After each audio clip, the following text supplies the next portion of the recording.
या वेळेला काय झालं काय माझं मलाच कळलं नाही.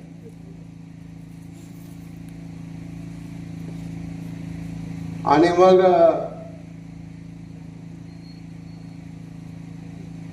म्हणजे जास्त नाही पण थोडं वजन माझं राज्यात कमी झालं. तुम्ही सांगितलं 50 कोटी रुपये दिले, नवीन काही कामं तुम्ही आता सांगितली, आणि मग मला जसं निवडून दिलं तुम्ही तसं तुम्ही अमोल कोल्हेने निवडून दिलं होतं.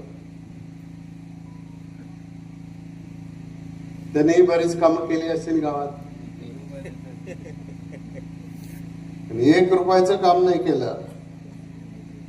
तरी कालच्या लोकसभेच्या निवडणुकीमध्ये पिंपरी चिंचवड मधून आढळरावच्या पेक्षा त्यांना तुम्ही 291 मतं जास्त दिली. पण ज्याने काम नाही केलं त्याला आपण पाठिंबा दिला. आढळराव काम करत होते, तुमच्यात येत होते, बसत होते, आणि त्यांचा पराभव झाला. पण आज दिल्लीच्या स्तरावर, पार्लमेंटच्या स्तरावर, केंद्र सरकारमध्ये जे प्रश्न आपल्याला सोडवायचे